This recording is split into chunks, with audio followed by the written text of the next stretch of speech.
یا ایھا الذین آمنوا انفقوا مما رزقناکم من قبل ان یأتی یوم لا بیع فیہ ولا خلة ولا شفاعة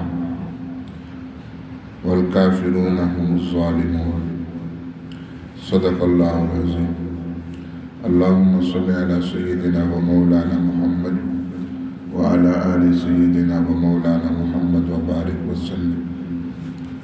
اس آیت میں اللہ تبارک و تعالیٰ نے اہل ایمان سے فرمایا کہ خرچ کرو، انفقو، خرچ کرو، مما رزقناکم من قبل، جو ہم نے تمہیں دیا ہے، جو ہم نے تمہیں رزق دیا ہے اس میں سے خرچ کرو۔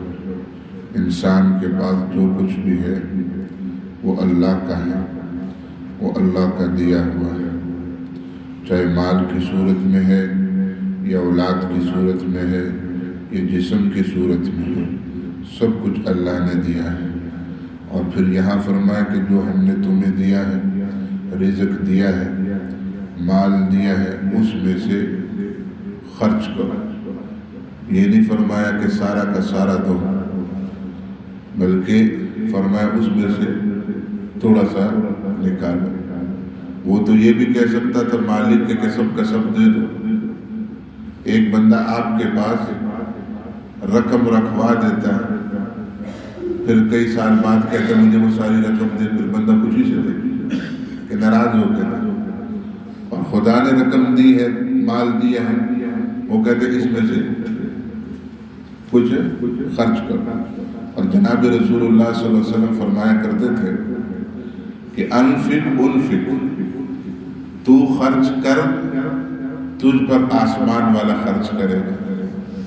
تو خرچ کر، بلکہ یہاں خرچ کرنے سے مراد صرف زکوٰۃ نہیں ہے، بلکہ نفلی صدقات، خیرات وغیرہ سب کچھ۔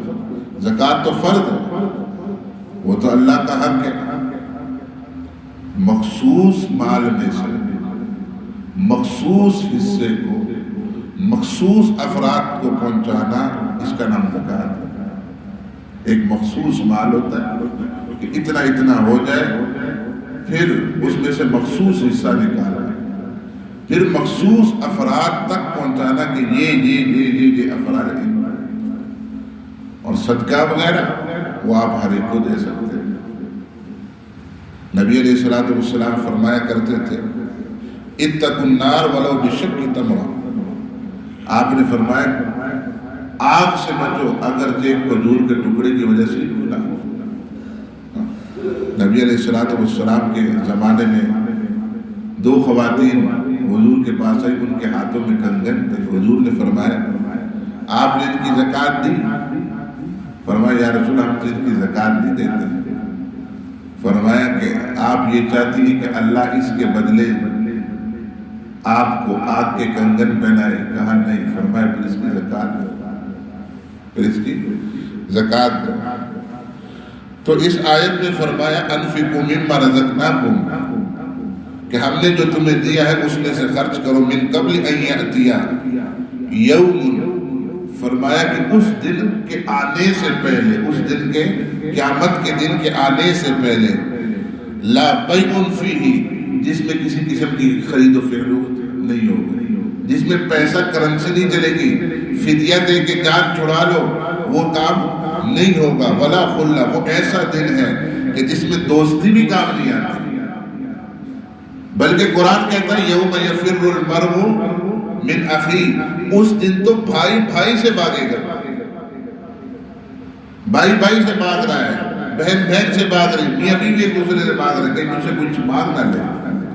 اس دن دوستی کام نہیں آئے گی، ولا شفاعہ، اور سفارش بھی کام نہیں آئے گی، کیونکہ جب اللہ کی طرف سے اجازت ایک بندے سفارش کریں گے، لیکن وہ بھی کب کریں گے جب اللہ کی اجازت ہو، جب اللہ کی اجازت ہو۔ اس لیے دنیا میں ہی اگر کچھ کرنا ہے انسان دنیا ہی میں ہی کر لے، ورنہ جب قبر میں پہنچ جاتا ہے تو اس مال پر کوئی اور بندہ عیش کر رہا ہوتا ہے، وہ پیچھے کرائے کے لوگ تو لے آتا ہے، لیکن اس کے پڑھنے سے کوئی وہ فائدہ نہیں ہوتا جو انسان خود پڑھتا ہے یا کچھ خرچ کرتا ہے اللہ کے راستے میں. والکافرون هم الظالمون، اور جو کافر ہیں وہ ظلم کرنے والے. اللہ